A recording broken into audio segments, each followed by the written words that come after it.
मित्रांनो, हा आहे Pune Nashik highway bypass road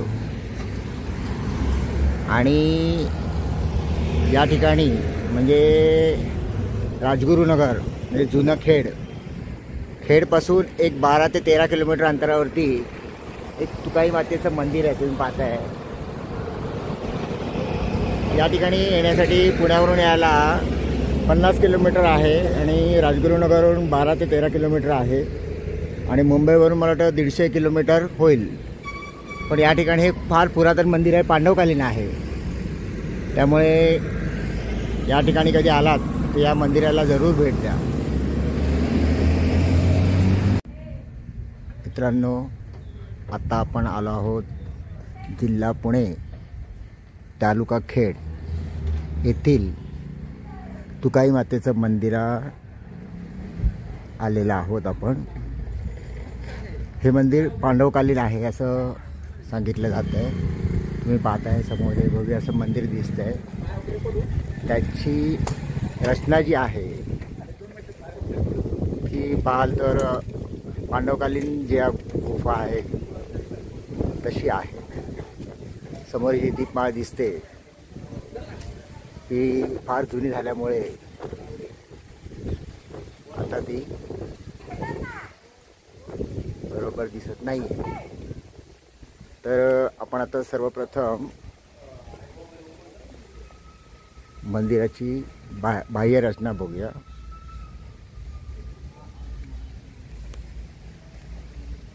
तुम्ही पाहताय हे मंदिराचं प्रवेशद्वार आहे.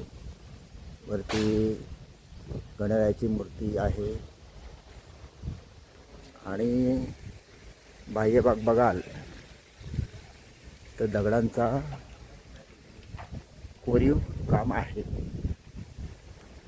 याच्याबद्दल आपण थोडी माहिती नंतर घेऊ.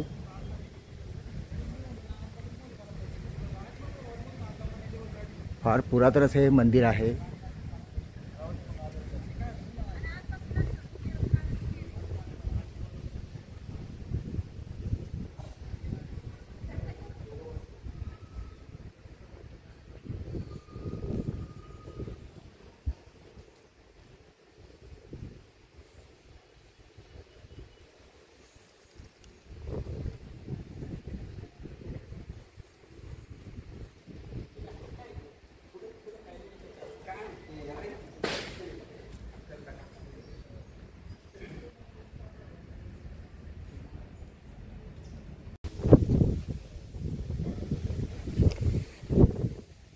हे जे तुम्ही समोर पाहताय या मंदिराचं नाव आहे तुकाई माता मंदिर. ह्याची आख्यायिका अशी आहे की जेव्हा प्रभू रामचंद्र वनवासाला निघाले होते ते याच दिशेने जात होते. तेव्हा पार्वतीने त्यांची परीक्षा घेण्यासाठी सीतेचं रूप घेऊन या वनामध्ये ते आले. तेव्हा सीतेचं हरण झालं होतं, तेव्हाची गोष्ट आहे. परंतु राम म्हणजे मर्यादा पुरुषोत्तम पुरुष त्यांनी लगेच ओळखलं आणि पार्वतीबाईला विचारलं, तू का आलीस, तू का आलीस. आणि ह्या शब्दावरून या देवीचं नाव तुकाई देवी पडलं. तेव्हा पार्वती म्हणाली की मी तुमची परीक्षा घेण्यासाठी आलेली आहे.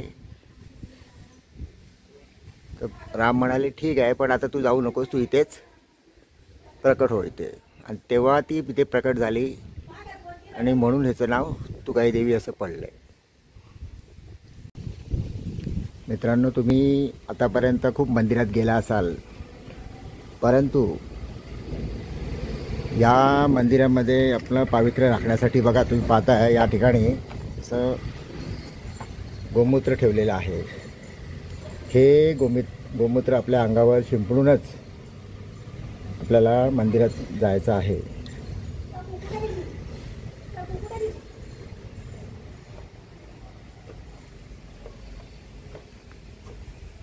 हा मंदिराच्या आतमधला गाभारा.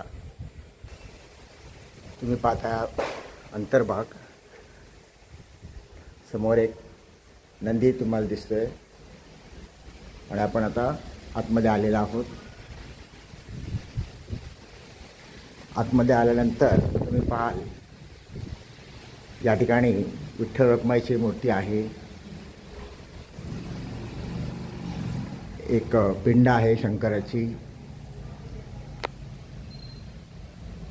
गणपती बाप्पा या ठिकाणी विराजमान आहेत.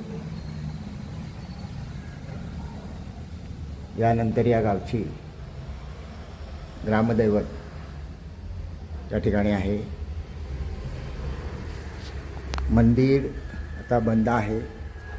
तुम्ही पाहताय दुपारची वेळ असल्यामुळे मंदिर बंद आहे. आपल्याला प्रवेश नाही आहे.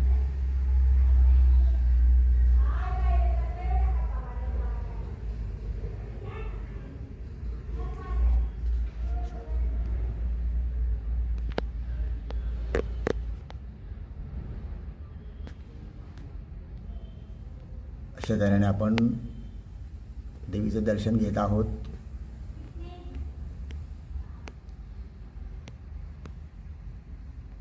परंतु तो पुरातन काळामध्ये उत्कृष्ट असा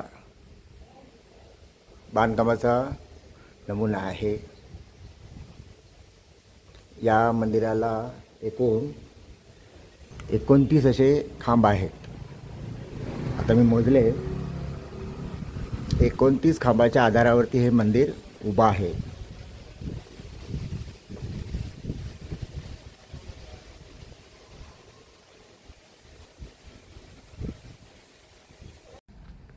तुम्ही पाहताय मंदिराचा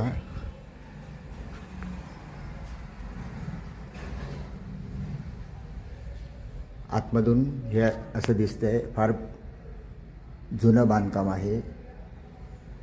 अशी आख्यायिका आहे की हे पांडवकालीन मंदिर आहे. कारण आत्ताच्या जमान्यामध्ये अशी मंदिरे तुम्हाला कुठेही दिसण्यात मिळणार नाही. हे वरचा भाग बघा. ते प्रत्येक ठिकाणी असं कोरीव काम आहे आणि मध्ये एक शिल्प आहे. थोडे नामशेष झालेले आहेत ते. कदाचित यापूर्वी तिथे एक शिल्प असावे.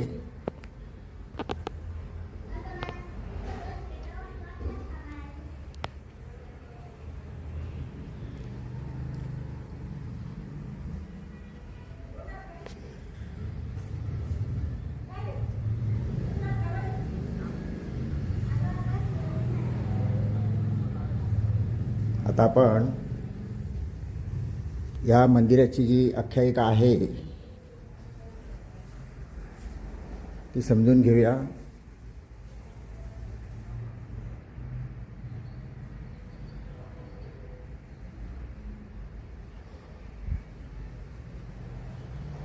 इथे बसण्यासाठी सुद्धा छान असं व्यवस्था केलेली आहे. तुम्ही पाहताय.